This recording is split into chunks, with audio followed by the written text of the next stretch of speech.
Okay, मैं इस समय आपको लिए चलूंगा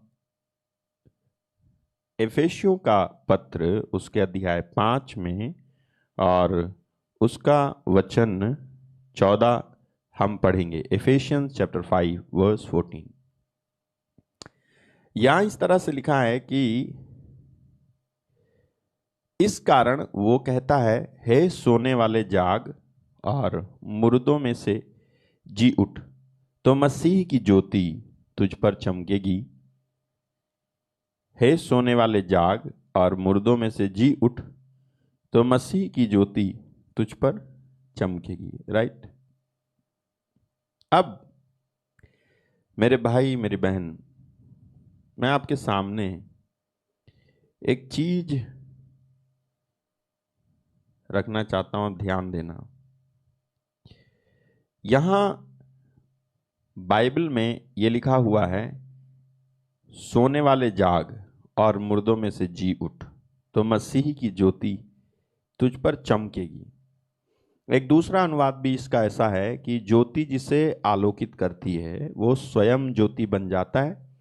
इसलिए कहा गया है, नींद से जागो, मृतकों में से जी उठो और मसीह तुमको आलोकित कर देंगे। ठीक है, इसलिए कहा गया है कि नींद से जागो और मृतकों में से जी उठो और मसीह की ज्योति, मसीह तुमको आलोकित कर देंगे। और पहला अनुवाद आपके सामने है कि मसीह की ज्योति तुम पर चमकेगी, मसीह की ज्योति तुम पर चमकेगी। तो बाइबल नींद से जागने को कहती है और मुर्दों में से जी उठने को कहती है। तो इसका अर्थ क्या है? बात यह है कि इसका मतलब क्या है, कौन सी नींद है ये जिसमें से जागने की बात कही जा रही है। और आपने एक दो दिन पहले, यानी कल छोड़ परसों, आपने वचन सुना था और उसमें मैंने आपको बताया था कि किस तरह से बाइबल में लिखा हुआ है वचन में जागने के बारे में। और एक ऐसे सेवक का उदाहरण लूका अध्याय 12 37 से 40 में, लूक चैप्टर 12 वर्स 37 टू 40 में दिया गया है कि किस तरह से एक सेवक को जागते रहना चाहिए और किस तरह से एक घर के मालिक को सतर्क रहना चाहिए कि चोर सेंध लगा करके चोरी ना कर सके। तो जागने के बारे में बाइबल कहती है, तो कहां जागने के लिए, किस चीज के लिए जागने को कह रही है, आखिर इसका अर्थ क्या है? मैं आपको बताऊं, कई बार हम लोग नहीं समझ पाते हैं कि वचन जो है, जो जागने के लिए कह रहा है और मुर्दों में से जी उठने के लिए कह रहा है। मुर्दे में से नहीं, ठीक है, सिंगुलर नंबर नहीं, प्लूरल, बहुवचन, यानी मुर्दों में से जी उठो वचन कह रहा है। तो फिर इसका अर्थ क्या निकालें हम, क्या मतलब है, कौन सी नींद है? आपको मालूम है, एक ये कोई शारीरिक नींद नहीं है जिसमें से जागने के लिए परमेश्वर कह रहा है। ये कोई शारीरिक मौत नहीं है जिसमें से जी उठने के लिए परमेश्वर कह रहा है, बल्कि ये आत्मिक, ऐसी आत्मिक अवस्था है, ऐसी आत्मिक अवस्था है जिसके विषय में अगर आप प्रकाशित वाक्य के तीसरे वचन में, तीसरे अध्याय में जाओगे तो आपको वहां पर ऐसा लिखा है, 3:1 में लिखा है कि सारदैस की कलीसिया के दूत को ये लिख, जिसके पास परमेश्वर की 7 आत्माएं और 7 तारे हैं, वो कहता है कि मैं तेरे कामों को जानता हूं, तू जीवित तो कहलाता है पर है मरा हुआ। फिर जागृत हो, यहां पर भी लिखा है जागृत हो और उन वस्तुओं को जो बाकी रह गई हैं, जो मिटने को हैं, उन्हें दृढ़ कर, क्योंकि मैंने तेरे किसी काम को अपने परमेश्वर के निकट पूरा नहीं पाया। हालेलुया। देखा आपने किस तरह से लिखा हुआ है वचन। और इसी अध्याय में एक और वचन है, मैं पढ़वाता हूं, आप जरा जाएं 15 में, इसी में 15, प्रकाशित वाक्य 3:15, वहां लिखा है, मैं तेरे कामों को जानता हूं कि तू ना तो ठंडा है और ना गर्म, भला होता कि तू ठंडा या गर्म होता। फिर इसलिए कि तू गुनगुना है, ना ठंडा है और ना गर्म है, मैं तुझे अपने मुंह से उगलने पर हूं। फिर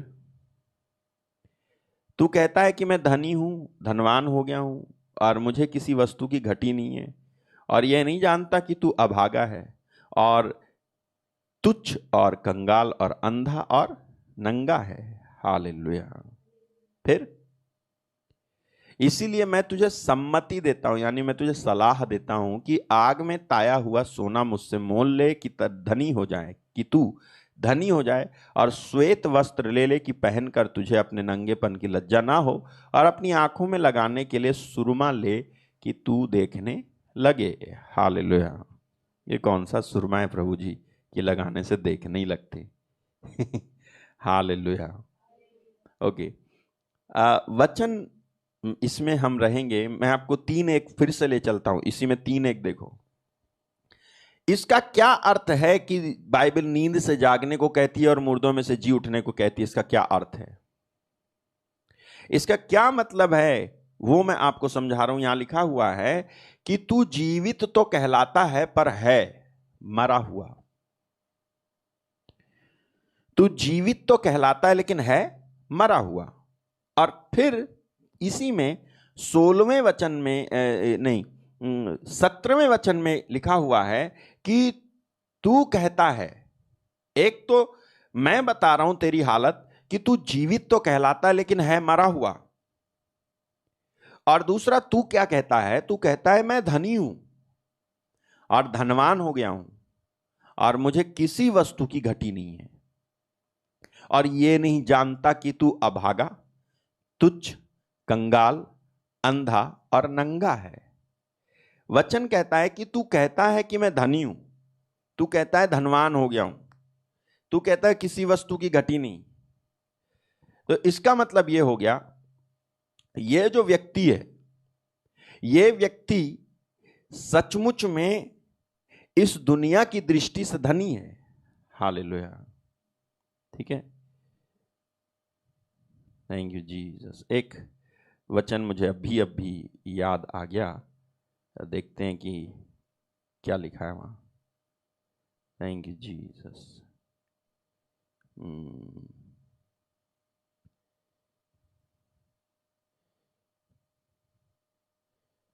थैंक यू जीसस। जी, लूक चैप्टर 12 वर्स 21 लिखा है, ऐसा ही वह मनुष्य भी है जो अपने लिए धन बटोरता है परंतु परमेश्वर की दृष्टि में धनी नहीं है। यहां लिखा है, यहां नहीं लिखा कि अपने लिए धन नहीं बटोरता है, यहां लिखा है धन बटोरता है। इसका मतलब धन है उसके पास। तो वो जो व्यक्ति है, जहां पर अभी प्रकाशित वाक्य 3 अध्याय में 17वें वचन में वो कह रहा है कि तू कहता है कि मैं धनी हूं,